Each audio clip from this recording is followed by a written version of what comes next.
पहले आप ये समझ लें कि जब भी आपने स्लोप फाइंड करनी होती है, तो स्लोप फाइंड करने के लिए आपने difference between the quantity on vertical axis से difference between the quantity on horizontal axis divide करना होता है।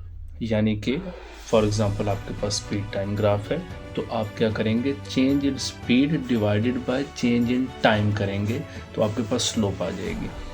लेकिन अगर आपने area under the curve find करना हो तो आपको the change in quantity on vertical axis इसको मल्टीप्लाई करना पड़ता है the change in the quantity on horizontal axis.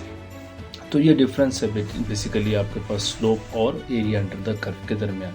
अब स्पेसिफिकली आपके पास अगर एक्सेलरेशन टाइम ग्राफ है तो एक्सेलरेशन टाइम ग्राफ आप देख सकते हैं। इसके अंदर अगर आपने area under the curve find करना है तो कैसे करेंगे, आप देखेंगे कि स्टार्टिंग पॉइंट से लेके जिस भी पॉइंट तक आपने area under the curve find करना है वहाँ तक वर्टिकल एक्सिस पे कितना चेंज आया है आप उस चेंज को मेजर कर लें।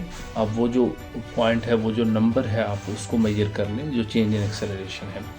और आपने हॉरिजॉन्टल एक्सिस पे देखना है कि टाइम में कितना चेंज आया है, जो भी t2 माइनस t1, जो भी final time minus initial time, जो भी आपके पास गैप है, जो भी चेंज इन टाइम है वो आपने मेजर कर लेना है। आपने क्या करना है, इन दोनों को मल्टीप्लाई कर देना है। यानी कि change in velocity, change in acceleration multiply by change in time जब आप करेंगे तो आपके पास जो भी क्वांटिटी आएगी वो basically area under the curve को रिप्रेजेंट कर रही है। तो एक्सेलरेशन टाइम ग्राफ का जो एरिया अंडर द कर्व होता है वो बेसिकली चेंज इन वेलोसिटी के इक्वल होता है, क्योंकि delta v is equal to acceleration into delta t।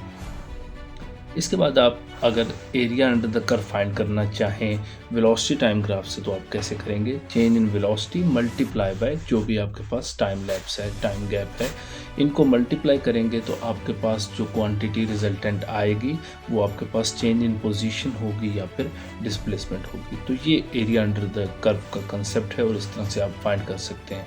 और जो आपके पास डिस्प्लेसमेंट टाइम ग्राफ है उसका एरिया अंडर द कर्व कुछ भी रिप्रेजेंट नहीं करता, वो किसी भी फिजिकल क्वांटिटी को रिप्रेजेंट नहीं करता।